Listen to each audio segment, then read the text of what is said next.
कि मुझे याद दिलाए कि मैंने रिकॉर्ड बटन स्टार्ट किया कि नहीं किया. It's your responsibility guys. Thank you Aqsa, thank you so much, so sweet of you. Okay, क्योंकि इसमें तुम्हारा लॉस है. आज समझ में, please make me remember. Okay, thank you so much Aqsa. चलो आगे बढ़ते हैं. Explain issue of share.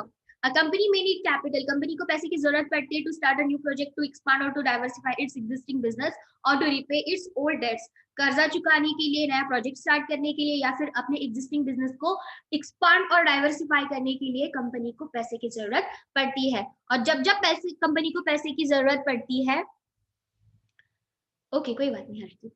Okay, जब जब कंपनी को पैसे की जरूरत पड़ती है तो कंपनी अलग अलग सोर्सेज से पैसा इकट्ठा करती है. जब भी कंपनी को पैसे की जरूरत पड़ती है, कंपनी अलग अलग सोर्सेज को इस्तेमाल करके, अलग अलग सोर्सेज के जरिए पैसा इकट्ठा करती है. कौन से सोर्सेस अवेलेबल है कंपनी को? Issue of equity shares, preference shares, then हमारा issuing of debentures, then accepting deposits, bank loan.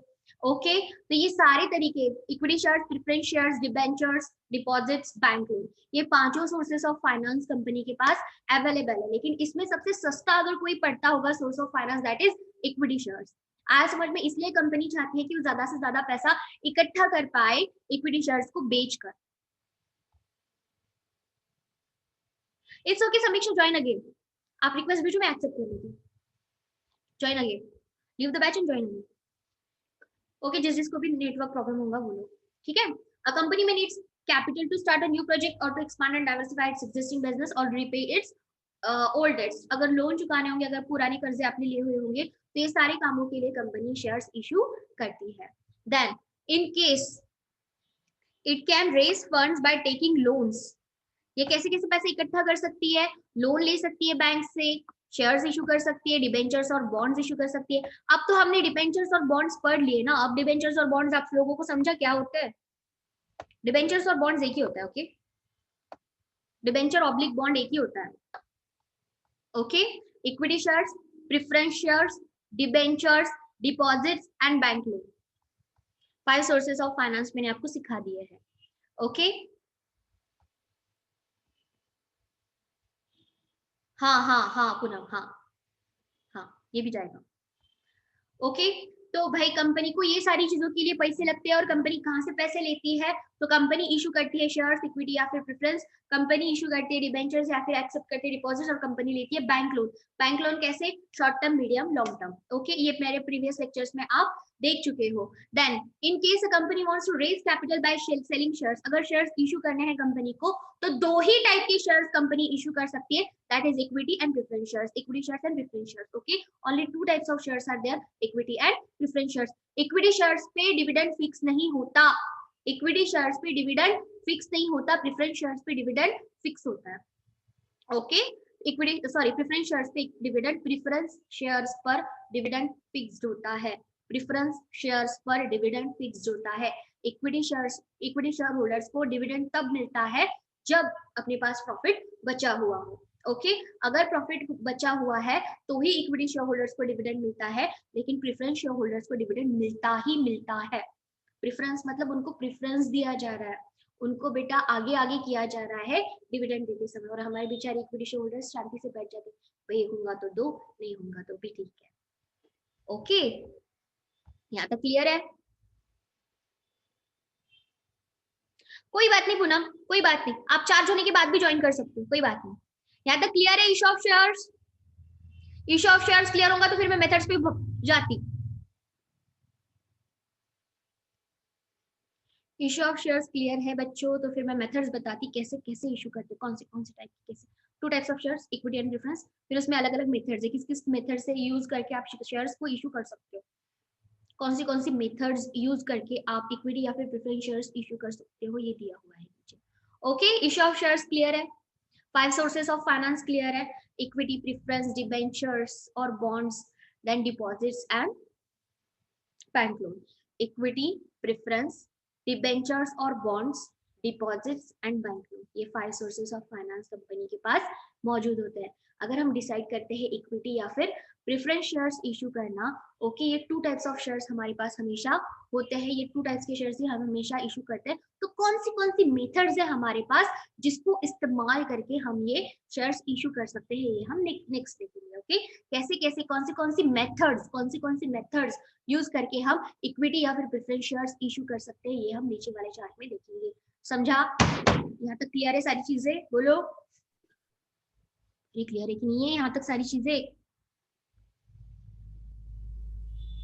Aqsa का ही जवाब आया सर, यस मैम। चलो आगे बढ़ते हैं।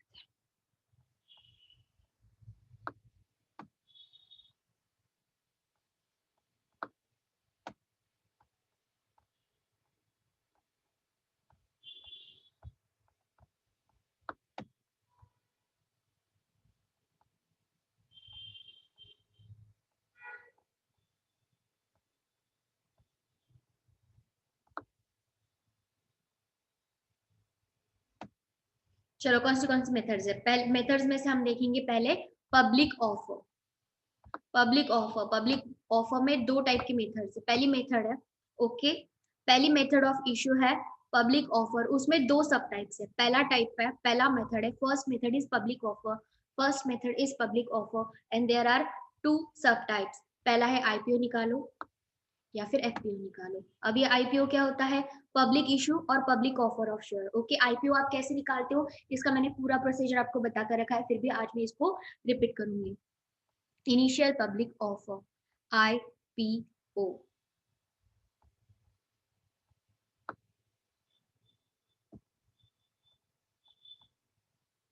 पब्लिक इशू और ऑफर, पब्लिक इशू और public offer, offering the shares to the public.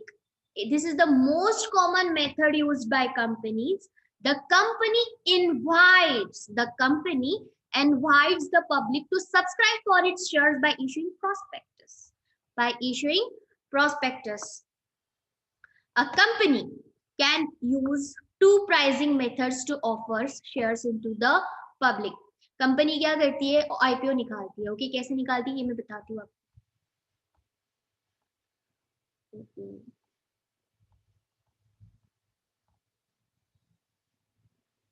पूरी मेरा आवाज कम आ रहा, ये सब मेरा आवाज तो फुल आ रहा। आवाज और किसी को प्रॉब्लम है आवाज की? चैताली को प्रॉब्लम है आवाज से थोड़ी, बाकी सबको पूरा आ रहा, बाकी सबको क्लियर आ रहा?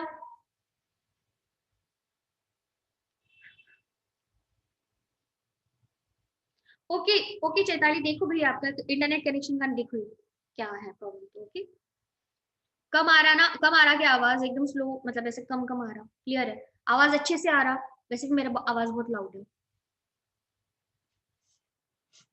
ओके, चलो आगे बढ़ते हैं। तो कंपनी जब भी आईपीओ निकालती है, इनिशियल पब्लिक ऑफर निकालती है, तो कंपनी कैसे इनिशियल पब्लिक ऑफर निकालती है? तो भाई कंपनी को पहले क्या छापना पड़ता है? प्रोस्पेक्टस। आया समझ में? किसी को भी आप प्रपोज करते हो तो बेटा प्रपोज करने के लिए कहीं ना कहीं तो लिखते हो ना।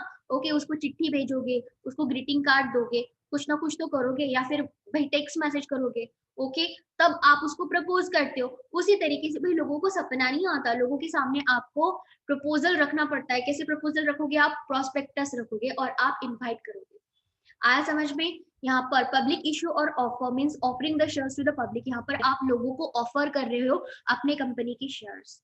ओके, यहाँ पे आप लोगों को ऑफर कर रहे हो भाई आओ और हमारी कंपनी में इन्वेस्ट करो, हमारी कंपनी के इक्विटी शेयर्स बन जाओ। हम आपको ऑफर कर रहे हैं, प्लीज हमारे इक्विटी शेयर्स खरीद लो और हमारे कंपनी के मेंबर्स बन जाओ। ओके, ये बहुत कॉमन तरीका है, बहुत कॉमन मेथड है जो कि कंपनीज यूज करती है। इसके जरिए ओके प्रोस्पेक्टस इशू करती है कंपनी। ओके, एक अंडर राइटर अपॉइंट करती है और अंडर राइटर के जरिए ये प्रोस्पेक्टस इशू करके पूरे गांव भर में बांटती है और लोग अप्लाई करते हैं और अंडर राइटर के पास एप्लीकेशन मनी और एप्लीकेशन फॉर्म दोनों चला जाता है। ओके, इसको बोला जाता है IPO, issue of sorry public issue और पब्लिक ऑफर ऑफ शेयर्स। अब इसमें 2 प्राइसिंग मेथड्स है। पहला है भैया फिक्स प्राइस इशू मेथड। पहला है fix price issue method. The company comes to know the demand of its shares only after subscription period ends. Company can issue shares at par or at premium. Fixed price method is used for all types of issues, that is public issue, right issue, ESOS, etc. Fix price issue method मतलब आप face value decide करते हो, आया समझ में? Face value decide करते हो. Eight par मतलब जितनी आपकी कंपनी की फेस वैल्यू है, जितनी आपकी शेयर की फेस वैल्यू है, सॉरी.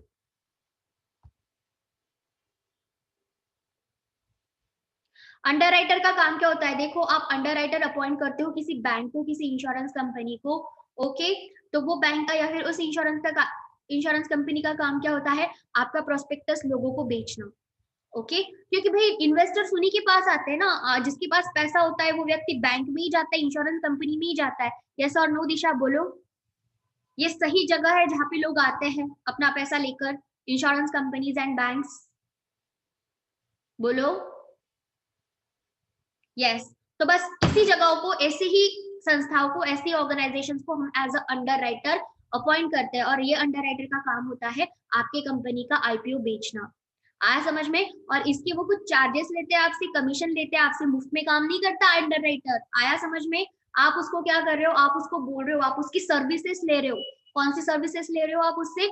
आपने उसको बोला कि भाई मेरे कंपनी के ये 1 लाख शेयर है जिसका वैल्यूएशन 1 करोड़ रुपए, तुम मार्केट में जाकर बेच दो. तो अंडरराइटर गारंटी लेता है, हाँ, मार्केट में आपके शेयर बेच के देगा.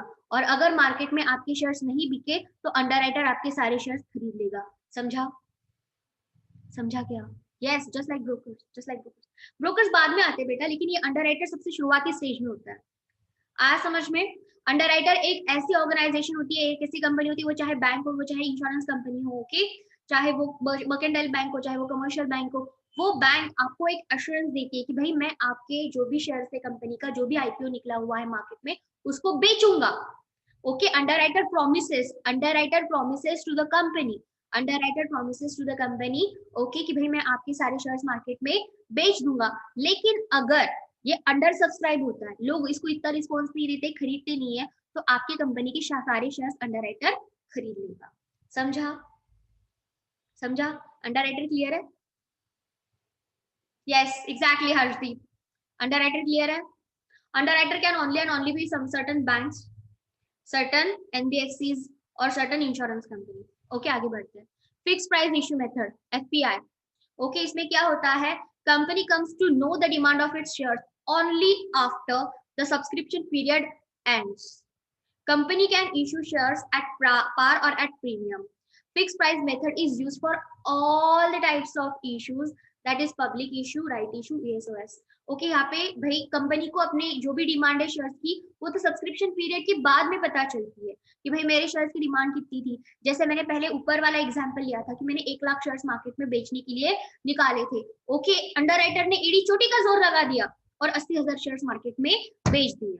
ओके, और बाकी 20,000 जो हो गया मेरे अनसब्सक्राइब रह गए, 80,000 सब्सक्राइब हो गए.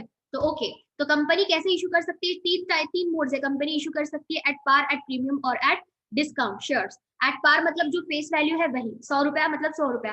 एट प्रीमियम अगर कंपनी बहुत जानी मानी है, बहुत उसका चार्म है मार्केट में, तो 100 रुपए का 125 रुपए भी इशू कर सकती है, और लोग देते भी है. आज समझ में? फेस वैल्यू 100 रुपए पक्का है. Face value is equals to par value, लिख लो बाजू में.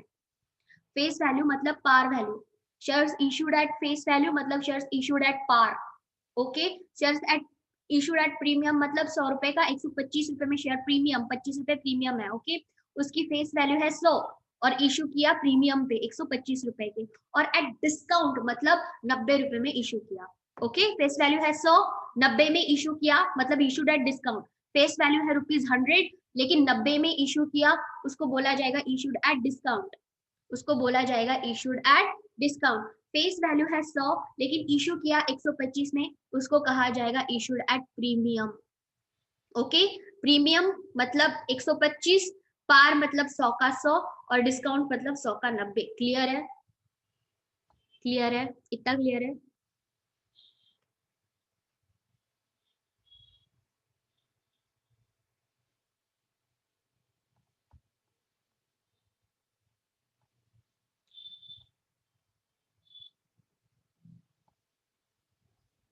आगे बढ़ते हैं. ठीक है, तो कंपनी किसी भी इस पे इशू कर सकती है, चाहे प्रीमियम पे करे, चाहे पार पे करे, चाहे डिस्काउंट पे करे अपने शेयर्स इशू कर सकती है। Fix price method is used, यही मेथड यूज करती है for all types of issue, चाहे वो पब्लिक इशू हो, चाहे वो राइट इशू ऑफ शेयर्स हो, चाहे वो एम्प्लॉय स्टॉक ऑप्शन स्कीम हो। ESOS का फुल फॉर्म है employ stock option scheme. Okay, आगे बढ़ते हैं। Book building method, under this method the issuer company determines the number of shares and the issue price. Under this method, the issuer company determines the number of shares and the issue price at which the shares will be sold by bidding process. इसको triple underline कर लो, इसको triple underline कर लो, by bidding process.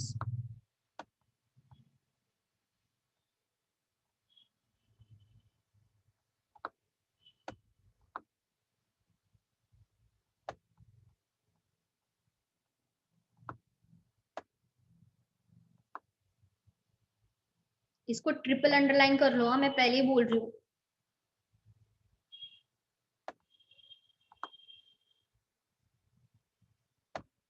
कर लिया underline सबने? Underline किया कि नहीं किया?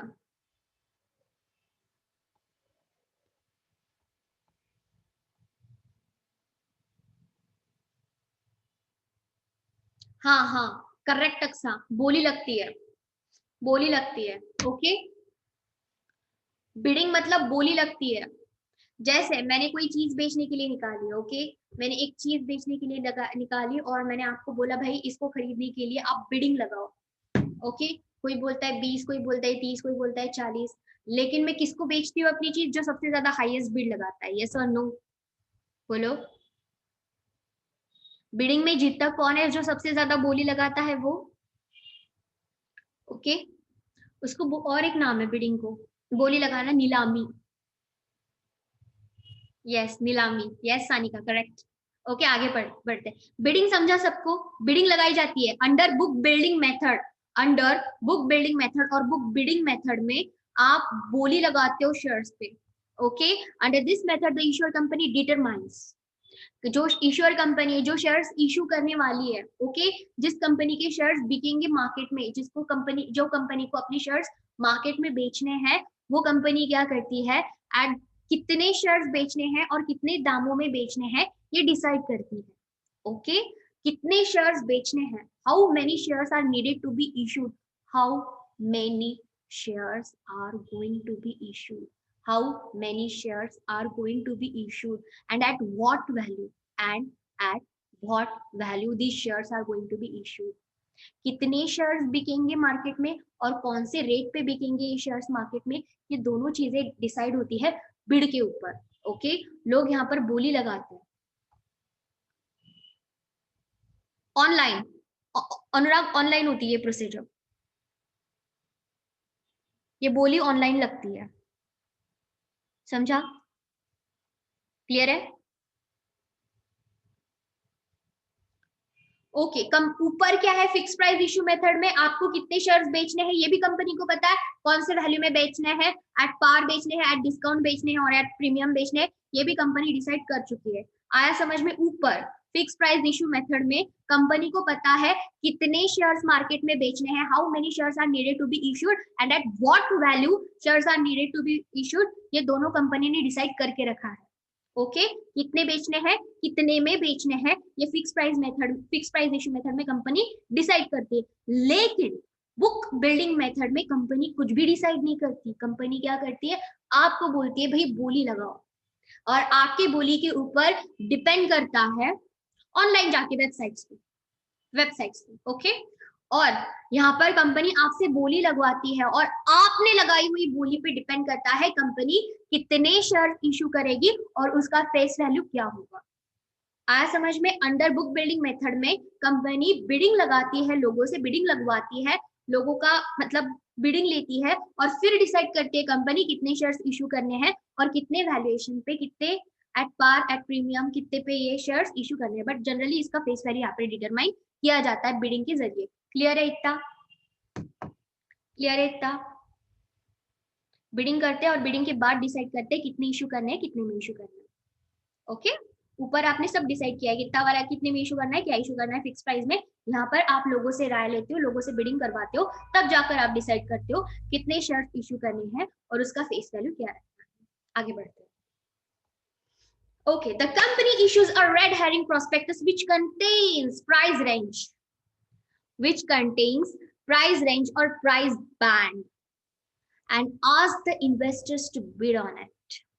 The lower end of the price band is called as the floor price.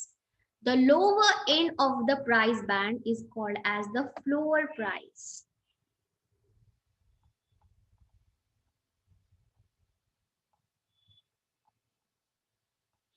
Okay यहाँ पे क्या करते हैं, आप रेंज देते हो, आया बात समझ में, आप रेंज देते हो लोगों को, ठीक है। The company issues a red herring prospectus which contains price range, इसके अंदर प्राइस रेंज दी हुई होती है, प्राइस बैंड्स दिए हुए होते हैं, और इन्वेस्टर्स को बोला जाता है कि आप इसके ऊपर बिड करो। Okay, the lower end of the price band is called as the floor price and the highest end of the is called as cap price और ceiling price. The final price at which shares are offered to the investors is called as the cut-off price. Investors can bid any number of shares that they are willing to buy or at any price within the price band. Bidding is kept open for 5 days. Bidding is kept open for 5 days. सिर्फ और सिर्फ 5 दिन होते हैं आपके पास, ये fill in the blank पूछा जा सकता है, ओके। इसके ऊपर डबल अंडरलाइन मार लो, ट्रिपल अंडरलाइन मार लो, open for 5 days. In case of book building method, for how many days the bidding is kept open? For how many days the bidding is kept open?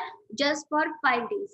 Okay, तो यहाँ पे क्या हो रहा है, मैं आपको देखो, आप कुछ खरीदने जाते, मैं एक आपको एग्जांपल देती हूँ, क्लासिक एग्जांपल लेती हूँ। आप कुछ खरीदने गए मार्केट में, ठीक है, सपोज आप सॉक्स खरीदने गए हो, सॉक्स मोजे, ओके, खरीदने गए हो मार्केट में, वो आपको अलग अलग रेंज वाले प्रोडक्ट्स दिखाता है, ओके। शायद ये खरीदोगे तो ये 150 रुपए में आएंगे 10, ओके, और ये आएंगे 140 में 10, और ये आएंगे 120 में 10, ओके। 120, 140 और 150, 120, 140 और 150।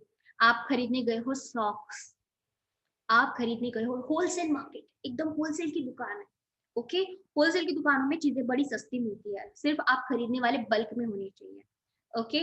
आप गए, भाई हमको सॉक्स तो रोज ही लगता है, ओके, हमको ट्यूशन जाना होता है, कॉलेज जाना होता है, स्पोर्ट्स कोई खेलते होंगे आप, वहां पे जाना पड़ता है, तो हमेशा ही हमारे मोजे की हमको रिक्वायरमेंट रहती रहती है, सॉक्स की हमको रिक्वायरमेंट रहती रहती है, ओके। तो वो आपको अलग अलग प्राइस बैंड के अलग अलग चीजें दिखाता है, जैसे 150 रुपीज के 10, 15 रुपए का एक पड़ेगा आपको, ओके। तो 150, 140 और 120 ऐसे 3 प्राइस बैंड्स की उसने आपको 3 वैरायटी दिखा दी है, ओके। तो आप आपके बजट के हिसाब से चूज करोगे उस सॉक्स में से। हो सकता है आपका बजट, आपको अच्छी क्वालिटी की चाहिए तो आप बोलोगे भैया 150 वाले दे दो, या फिर आप बोलोगे नहीं भाई चलो 10 रुपए का तो फर्क है, क्वालिटी में भी कुछ ज्यादा डिफरेंस नहीं है, तो 140 वाले दे दो। नहीं नहीं, रोज ही लगते हैं, कौन तो देखेगा, कौन तो इतना कच करेगा, 120 वाले दे दो। तो आप आपके चॉइस के हिसाब से चुनते हो ना, हाँ या ना, बोलो यस और नो। आप मार्केट में गए खरीदने सॉक्स, सॉक्स के उसने आपको 3 प्राइस बैंड्स दिखा दिए, ओके, 150, 140, 120। तो ये 120 क्या हो गया, नीचे वाला प्राइस, सबसे नीचे वाला प्राइस फ्लोर प्राइस, और ये जो 150 वाला सबसे हाईएस्ट प्राइस सीलिंग प्राइस। उससे कम भी उसके पास नहीं है, उससे ज्यादा भी उसके पास नहीं है, आया समझ में, उसके पास 160 वाली भी रेंज नहीं है, 110 वाली भी रेंज नहीं है, उसने आपके सामने ऑप्शन रख दिए, भैया खरीदना है खरीदो, 120 वाला, 140 वाला या फिर 150 वाला, ओके, क्लियर है। फ्लोर प्राइस बोले तो 120, सीलिंग प्राइस बोले तो 150, आप इन तीनों में से चूज करोगे, यस और नो, जवाब दो क्विक। आप बिडिंग करोगे ना उसके ऊपर, ओके ओके, या फिर आप उससे भाव मोल भी कर सकते हो, आया बात समझ में। भैया ये जो 150 वाले सॉक्स है ना, ये मुझे बड़े ही पसंद आए, मैं इसके 3 पैकेट खरीदूंगा, एक पैकेट आप रखना, एक पैकेट आपके भैया को दे देना, एक आपके मामा की लड़की को दे देना, मजे कर लेंगे तीनों भी, यस और नो, अरे यस और नो। तो आप क्या बोलते हो, भैया मैं इसकी 3 पैकेट लूंगा, आप ऐसा करो इसको ना आप 135 में दे दो, ना तुम्हारी ना मेरी, 135 में 3 जोड़ी मैं ले रहा हूँ, 3 पैकेट उठा रहा हूँ, 10 सॉक्स के, 135 में तोड़ दो, तो तो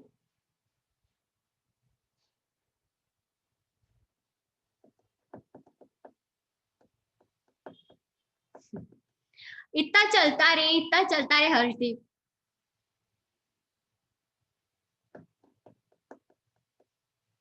बेटा होलसेल की दुकान है, ऑलरेडी वो आपको लोएस्ट प्राइस ऑफर कर रहा है, आया समझ में?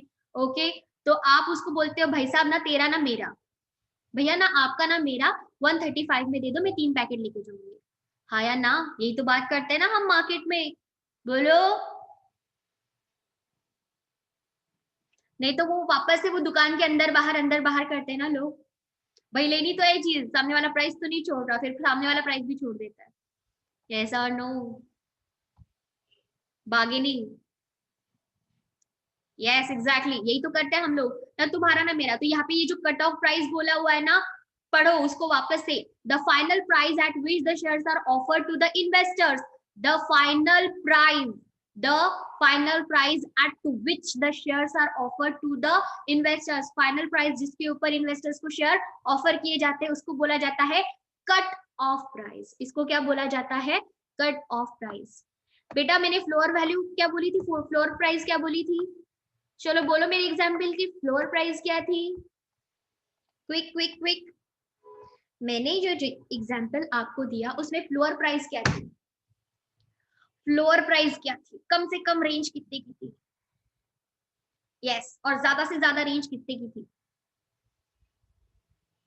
फ्लोर रेट था मेरा 120 एंड सीलिंग रेट या फिर टॉप रेट कैप रेट मेरा क्या था? 150।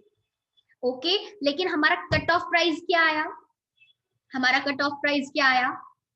एग्जैक्टली 135 में मैंने 3 खरीद लिए, मैक्सिमम मेरे शेयर मैक्सिमम बिके। ओके, यहाँ पे 10, यहाँ पे 10, यहाँ पे 10। ओके, मैंने रखा था, लेकिन उसने 135 में प्रॉमिस किया कि मैं 135 में 3 पैकेट खरीदूंगा, 3 बॉक्सेस खरीदूंगा सॉप्स के। तो सीधी सी बात है, मेरे को तो वैल्यूएशन कम करना ही था, तो मैंने कट ऑफ 135 पे ला लिया। सुखी, वो भी सुखी, मैं भी सुखी। यस, समझा? आप समझा बुक बिल्डिंग मेथड? आप बिडिंग कर रहे हो ना उसके साथ, आप कोट कर रहे हो आपकी प्राइस, आप भावमोल कर रहे हो बिडिंग करके। आया बात समझ में? या बार्गेनिंग विद द कंपनी। बस जैसे दुकानदार के साथ बार्गेनिंग आप वहां पे करते हो, उसी तरीके से बुक बिल्डिंग मेथड में आप बार्गेनिंग करते हो कंपनी के साथ, और आपके बार्गेनिंग के ऊपर कंपनी डिसाइड करती है कितने शेयर्स इशू करने हैं and at what valuation company shares issue करेगी। आप समझा? और ये सिर्फ आपके पास मोहलत होती है 5 दिन की, 5 दिन में ही आप बिडिंग कर सकते हो। Got it everyone? समझा क्या? अरे समझा कि नहीं समझा दीवानो?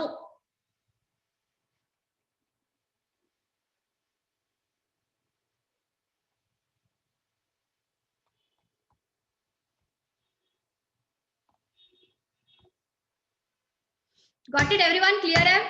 Floor price, floor price, ceiling price, cut off price, clear है?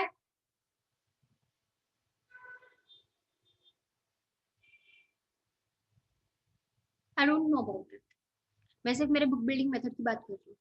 पहले रेड हेरिंग प्रोस्पेक्टस इशू होगा और फिर साधारण प्रोस्पेक्टस इशू होगा। ओके, पहले रेड हेरिंग प्रोस्पेक्टस इशू होगा और फिर साधारण वाला प्रोस्पेक्टस इशू होगा, क्योंकि कंपनी को पता होगा कि कितने शेयर्स इशू करने हैं, कौन से वैल्यूएशन पे इशू करने हैं। फिर कंपनी एक जनरल वाला प्रोस्पेक्टस इशू करेगी और लोगों से पैसा मंगवाएगी। समझा? चलता चलता चलता, आप रिक्वेस्ट भेजना, मैं एक्सेप्ट कर लूंगी। ओके, अरे सबको समझा कि नहीं समझा? अरे दी इवानो, समझा कि नहीं समझा?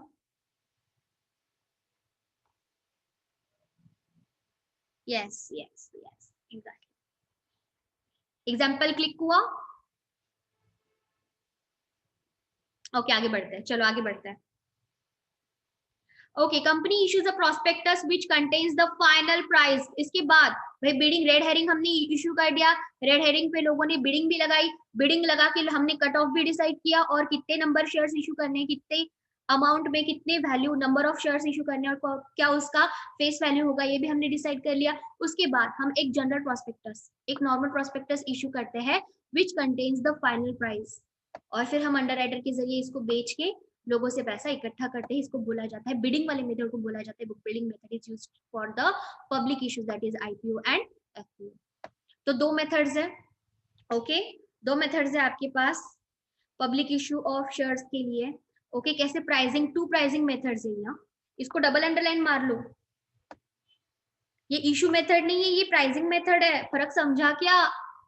अरे दी वानु, फर्क समझा क्या? फर्क समझा?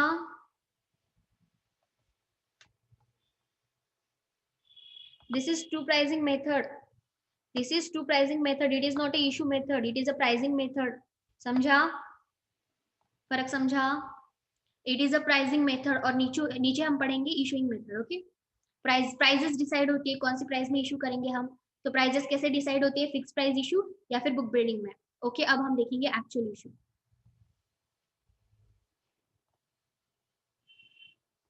अब हम देखेंगे actual issue.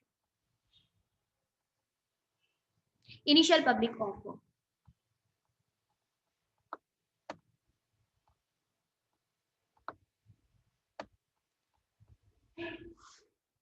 Initial public offer means offering of shares in the beginning of general. Initial public offer means offering shares in the beginning of the general public for in the beginning to the general public for subscription by issue of prospectus. Company needs share capital for its business. Prospectus is an invitation. Prospectus is an invitation. Prospectus is an invitation to the public to invest their funds in the shares of the company. Prospectus क्या है? Prospectus issue कर कर आप लोगों को invite कर रहे हो. Prospectus issue करके आप लोगों को invite कर रहे हो कि आओ भाई और हमारे कंपनी में आप पैसा invest करो. Prospectus contains detailed information about the company. Prospectus के अंदर सब कुछ लिखा होता है आपकी कंपनी के बारे में. Its projects, its shares, an application form for shares is accompanied. Okay, into the prospectus. Application form सबसे आखिर में चिपका हुआ होता है. ओके जैसे आपकी कॉलेज का प्रोस्पेक्टस होता है, कॉलेज के बारे में पूरी इंफॉर्मेशन लेने के बाद अब आखिर में एप्लीकेशन फॉर्म भर के कॉलेज में सबमिट करते हो. बस वैसे ही कंपनी के बारे में पूरी जानकारी लेने के बाद जो भी मेंबर बनना चाहता है, जो भी कंपनी का शेयर होल्डर बनना चाहता है, वो फॉर्म फिलअप करके, एप्लीकेशन फॉर्म फिलअप करके अंडर राइटर के पास जमा कर देता है along with the money, along with the application money. Okay, an application form for shares is accompanied by the prospectus. This form can be used by the investors or public to apply for the shares of the company. ये form के साथ आप submit करते हो under writer के पास और आप application form आपका जब एक्सेप्ट हो जाता है तब आप कंपनी के मेंबर बन जाते हो. For raising capital from the public by issue of shares, the public company has to comply with the provisions of the companies act and SEBI guidelines. भाई कैपिटल रेज करने के लिए, लोगों से पैसा इकट्ठा करने के लिए, लोगों को शेयर बेचने के लिए एक पब्लिक कंपनी को कुछ प्रोविजंस, कुछ कायदे कानून फॉलो करने पड़ते हैं. ऐसी मुंह उठा के सारी चीजें नहीं कर सकते. कुछ कायदे कानून के अंदर बैठ के ये सारी चीजें करनी पड़ती है. तो ये कौन से कायदे कानून होते हैं? तो होता है कंपनीज एक्ट एंड सेबी के गाइडलाइंस. ओके, आईपीओ हमारा हो गया. अब FPO, further public offer. When a company issues shares to the public after an IPO, it is called as further, that is follow on public offer. Thus, every issue of shares is by a listed company after its IPO is called as FPO. Further public offer leads to an increase in the subscribed capital of the company. आपका जो पहला होता है ना, उसको बोला जाता है IPO. When a company issues shares to the public after an IPO, IPO निकालने के बाद आपको पता चल गया, ओ गॉड 30 लाख और चाहिए. ओके, 1 करोड़ रुपए आपने भाई इकट्ठा कर लिया, अब तो 30 लाख की जरूरत और है. अब 30 लाख रुपए कहाँ से आएंगे? When a company issues shares to the public after an IPO, it is called as further public offer. अब उसके लिए तो पूरा मजमा करते नहीं बैठेंगे हमको 30 लाख की जरूरत है. ओके, तो हम क्या करते हैं? एफपीओ निकालते हैं. Thus, every issue of shares by a listed company after its IPO. Okay, listed हो गई कंपनी, कंपनी ने एक बार आईपीओ निकाल दिया, उसके बाद कंपनी को जितना भी पैसा चाहिए वो कंपनी एफपीओ के जरिए इकट्ठा कर सकती है. ओके, एवरी इशू, अंडरलाइन करो इसको, डबल अंडरलाइन करो. Every issue of shares by a listed company, सिर्फ और सिर्फ लिस्टेड कंपनी को बोला है, अनलिस्टेड नहीं हो. Okay, thus every issue of shares by a listed company after IPO is called as FPO. leads to an increase in the subscribed capital of company. Okay, आपने पहली बार जब निकाला, ओके 1 करोड़ मैंने बेच दिया, अब 4 करोड़ मेरा बचा हुआ है. 1 करोड़ का मैंने इशूड कैपिटल कर दिया, मेरा अनइशूड कैपिटल है 4 करोड़ रुपए बचा हुआ. ओके, 1 करोड़ का मैंने आईपीओ निकाला, अब ये बचे हुए जो 4 करोड़ है ना, अनइशूड कैपिटल जो बचा हुआ है ना मेरे पास में 4 करोड़ रुपए का, वो मैं एफपीओ के जरिए बेच सकती हूँ. आया समझ में? सिर्फ पहला प्यार पहली बार में ही आईपीओ निकलता है. उसके बाद जितना भी प्यार होगा, जितना भी शेयर कैपिटल, जितना भी सोर्सेज आपको फंड्स चाहिए होंगे, उसके लिए एफपीओ निकलेगा. समझा? क्लियर है कि नहीं क्लियर है? पहला प्यार पहली बार आईपीओ, उसके बाद वाला प्यार, जितने भी बार प्यार होगा उतने बार एफपीओ खत्म।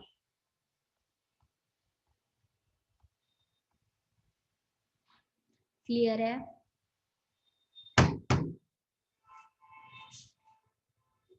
सिर्फ पहले प्यार के लिए आईपीओ, उसके बाद वाले सारे प्यार के लिए। उसके बाद वो जो 4 करोड़ बचे हुए हैं ना, 4 करोड़ की शेयर्स हमारे पास ऑथोराइज कैपिटल है 5 करोड़। ऑथोराइज कैपिटल है हमारा पूरा 5 करोड़, उसमें से इशूड कैपिटल है हमारा 1 करोड़ और अनइशूड कैपिटल है हमारा 4 करोड़। अब भाई 1 करोड़ का तो हमने आईपीओ निकाल लिया, अब ये बचे हुए जो 4 करोड़ है जो हमारे ऑथोराइज कैपिटल में से बचे हुए, ये 4 करोड़ रुपए हम लोगों को शेयर्स बेचकर निकाल सकते हैं एफपीओ के जरिए। अब वापस हमको आईपीओ निकालने का जरूरत नहीं पड़ेगा। ओके ओके, यहाँ पे मैं ये लेक्चर एंड कर रही हूँ बच्चों, फर्स्ट मेथड पे मैं ये लेक्चर एंड कर रही हूँ। Got it? नहीं समझा क्या? पब्लिक ऑफर, आईपीओ, एफपीओ पे मैं ये लेक्चर एंड कर रही हूँ। वापस से लिंक भेजिए, फिर हम एग्जिस्टिंग शेयर होल्डर्स पढ़ेंगे, एग्जिस्टिंग इक्विटी शेयर होल्डर्स। ये पहली बार वालों के लिए था। ओके, अब वो आपकी कंपनी के मेंबर्स बन गए। ओके, आईपीओ एफपीओ के जरिए वो आपकी कंपनी के मेंबर्स बन गए। अब हम देखेंगे जो ऑलरेडी आपकी कंपनी के इक्विटी शेयर होल्डर्स है, उनके साथ हम कैसे कर सकते हैं, उनको और हम शेयर्स कैसे बेच सकते हैं। Methods of issue of shares में से पहला methods of issue of shares में से पहला method that is public offer. Public offer में 2 sub types that is IPO and FPO मैंने आपको सिखा दिया।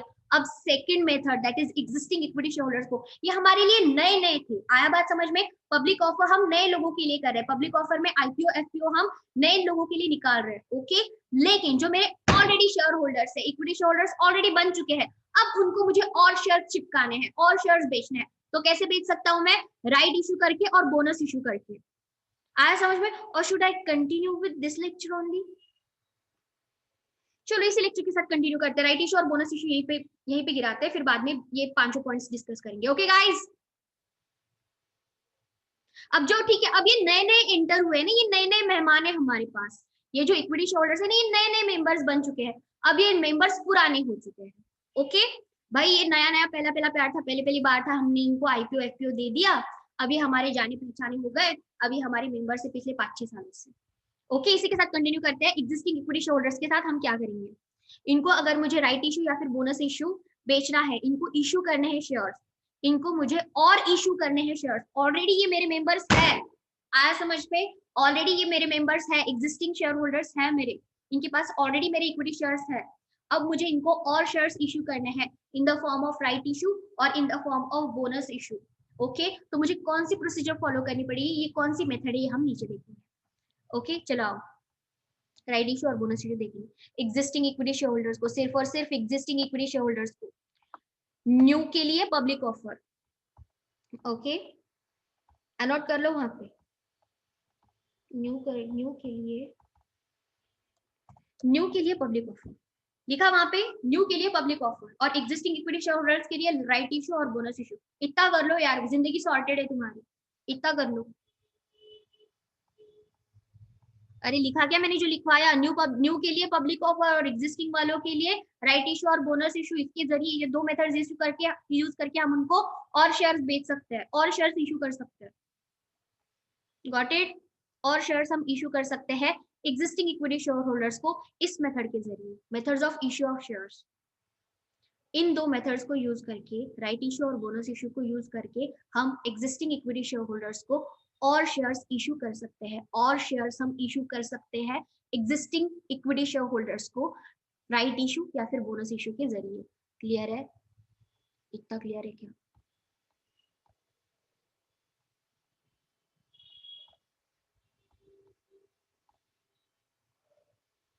आगे बढ़ते हैं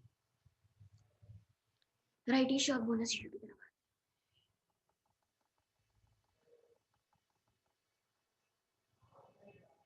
Offering shares to the existing equity shareholders. पहला right issue.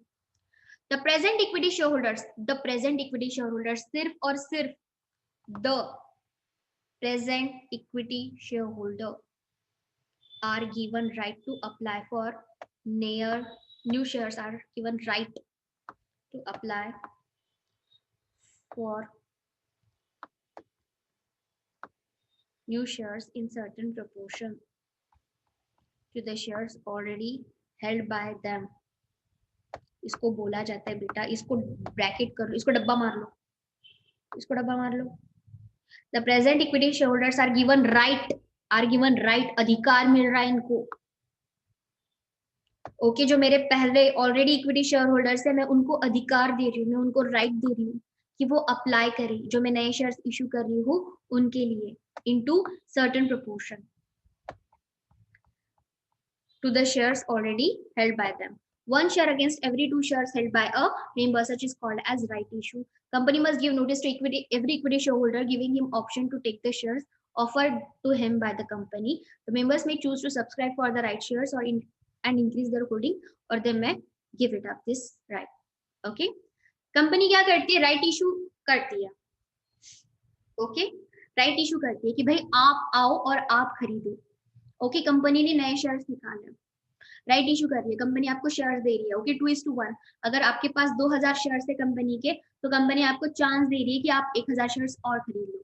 Okay, 2:1, 1 share against every 2 shares held by a member, it is called as right issue. इसके ऊपर आपका अधिकार, ये जो कंपनी आप ये जो शेयर्स कंपनी इशू कर रही है, ये जो शेयर्स कंपनी इशू कर रही है, ये राइट इशू है। ओके, और इस राइट इशू पे अधिकार है कंपनी के एग्जिस्टिंग शेयर होल्डर्स का, और ये अपना अधिकार इस्तेमाल कर सकते हैं कौन से प्रोपोर्शन में? उस प्रोपोर्शन में जो कंपनी ने डिसाइड किया हुआ है। हो सकता है 1:1 हो सकता है 2:1 हो सकता है 3:1 हो। ओके, अगर आप 1000 शेयर्स आपके पास है तो आप 1000 शेयर्स और खरीद सकते हो। अगर 2000 ऑलरेडी आपके पास है तो 1000 के लिए आप अप्लाई कर सकते हो, लेकिन ये सबसे पहले आपको ऑफर किए जाएंगे। राइट इशू मतलब आपका अधिकार है इसको खरीदने का, आपका राइट है इसको खरीदने का। और अगर आप इसको ना बोलते हो, ओके, अगर आपने इसको नहीं बोल दिया कि भाई मुझे नहीं खरीदना है, मैं इतने ही शेयर्स में समाधान हूँ, संतुष्ट हूँ, तो वो मार्केट में बेचे जाता है, तो वो किसी और को ऑफर किया जाता है। समझा right issue?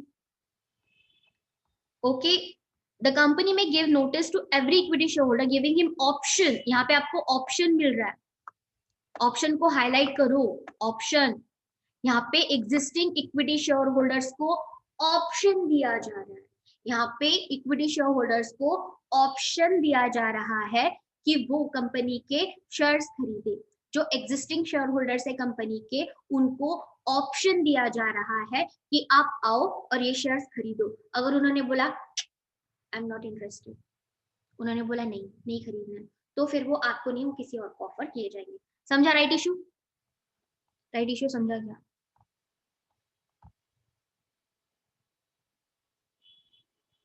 Yes yes, already a member of the company, जो ऑलरेडी आपका मेंबर बन चुका है, ऑलरेडी जिसके पास आपके कंपनी की इक्विटी शेयर्स है, जिसने आईपीओ या फिर एफपीओ के जरिए आपकी कंपनी के शेयर्स खरीदकर शांति से बैठा है, 5-6 सालों से आपका मेंबर है कंपनी का।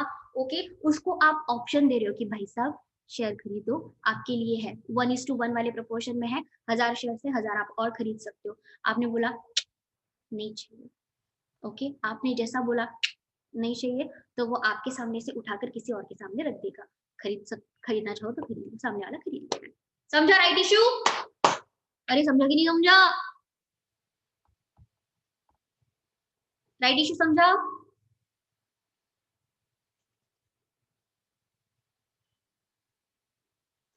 आपको ऑप्शन दिया जा रहा है, existing share holders, existing members जो है ना कंपनी के, उनको ऑप्शन दिया जा रहा है, आप आओ आप खरीदो, 1:1 का ऑफर चल रहा है, लेकिन आपने बोला नहीं खरीदना है, तो वो आपसे, फिर आपको नहीं खरीदना है, ठीक है थैंक यू, किसी और को ऑफर कर दिया जाता है। कल, अरे कल की नहीं, कल हाउ की नहीं तो बोला रे, बोल मैं रही हूँ, सुनने का काम आप कर रहे हो और आप ही एकदम ढीले एक्ट कर रहे हो। वाइसो हाँ, चलो चलो आगे बढ़ते हैं, बोनस इशू देखते हैं। बोनस इशू देखते हैं बच्चों। राइट इशू तो आपको पता चल गया, जैसे मम्मी, ओके, मम्मी ने लाया बेटा पेस्ट्री, मम्मी ने लाया पेस्ट्री, बहुत ही टेस्टी पेस्ट्री लाया, ओके, बहुत ही टेस्टी, एकदम मस्त। एक आपकी पसंद की लाई, एक आपके भाई की पसंद की लाई, दोनों के लिए दो लेके आए। ओके, और उस दिन आप बाहर से खाना खा के आ गए, उस दिन आप बाहर से खाना खा के आ गए, और मैंने एकदम टेस्टी पेस्ट्री खाकर लाकर रखी थी। ओके, एक वैनिला फ्लेवर की थी, एक चॉकलेट फ्लेवर की थी। ओके, आपके भाई को पसंद है वैनिला, आपको पसंद है चॉकलेट, ठीक है, लेकिन आप बाहर से खाना खा के आ गए। डेजर्ट वेजर्ट सब मस्त कड़क। बर्थडे पार्टी थी किसी की, फ्रेंड की बर्थडे पार्टी थी। बर्थडे पार्टी में से आप अच्छे से खाना खा के आए हो, तो फिर मम्मी पूछती है आपको तो खाएगी या इसको दूं? आपने बोला मैं नहीं खाऊंगी, तो ही वो भाई को ऑफर होती है ना, यस और नो, राइट? किसका बनता है? आपका उसके ऊपर। और आपने बोला नहीं मैं नहीं खाऊंगी, तो ही वो भाई को ऑफर की जाती है ना, हाउ की नहीं?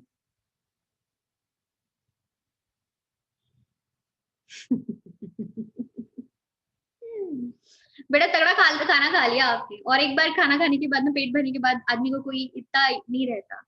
ओके, उल्टा आपको फील होगा यार मैं तो बाहर से खाना खा के आई और मेरा भाई घर पे ही था, तो आप बोलोगे जान दो मम्मी दे दो उसको। हाँ या ना? अरे बोलो। राइट किसका बनता है उस पेस्ट्री पे? आपका। लेकिन आपने क्या कर दिया? रिलिंक्विश कर दिया वो राइट, उसको बोला जा तू भी क्या याद रखेगा। अरे हाँ या ना? बोलो। ऐसे फटाफट आंसर आने को होना, पता है क्या? ऐसे 25-30 मैसेज से फटाफट आने को होना।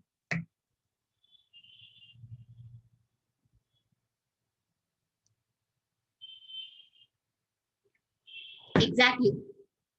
और बेटा आपको ना पूछते हुए उसने उठाकर खा लिया, फिर तो जंग होती है, जंग। आया ना? बोलो।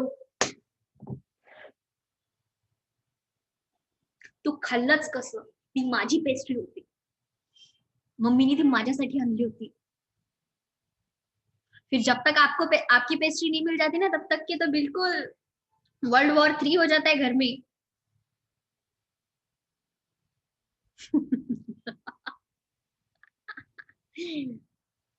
ती माझी होती, तू खाल्लंच कसं? आता मला पाहिजे, आता मला आणून दे।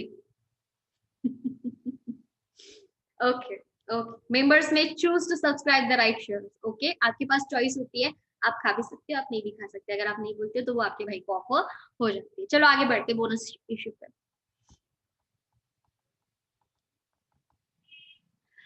Bonus shares are fully paid up shares. Bonus shares are fully paid up shares given by company as a gift. इसको मस्त पढ़ो, ये बहुत काम वाला फंडा है। Bonus shares are fully paid up shares given by a company as a gift out of its accumulated profits or results. Only existing equity shareholders are entitled to get the bonus shares. Bonus shares are given free of cost. Bonus shares are given. Bonus shares are given. Bonus shares are given. इसको triple underline मार लो। मुफ्त मुफ्त मुफ्त मिल रहा है यहाँ पे। Bonus shares are given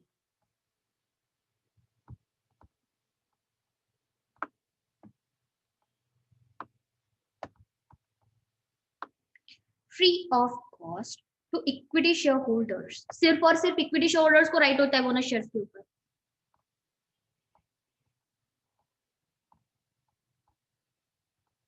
फुकट घेता इकट क्यों वाटो फुकट हर्षदीप।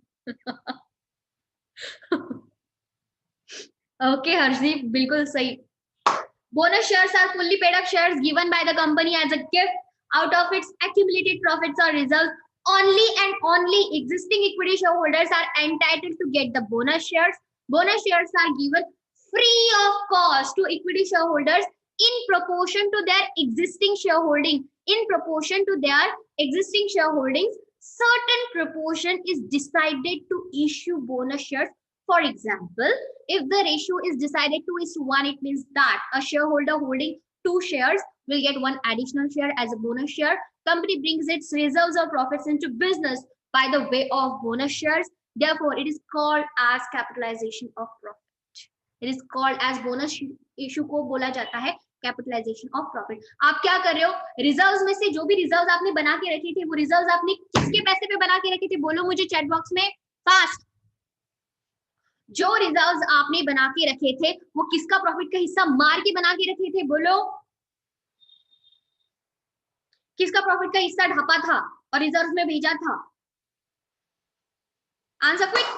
पता है आप लोगों को? मुझे पता है किसका प्रॉफिट का हिस्सा चुरा कर, किसका प्रॉफिट का हिस्सा हमने छीन कर डाला था रिजर्व्स में।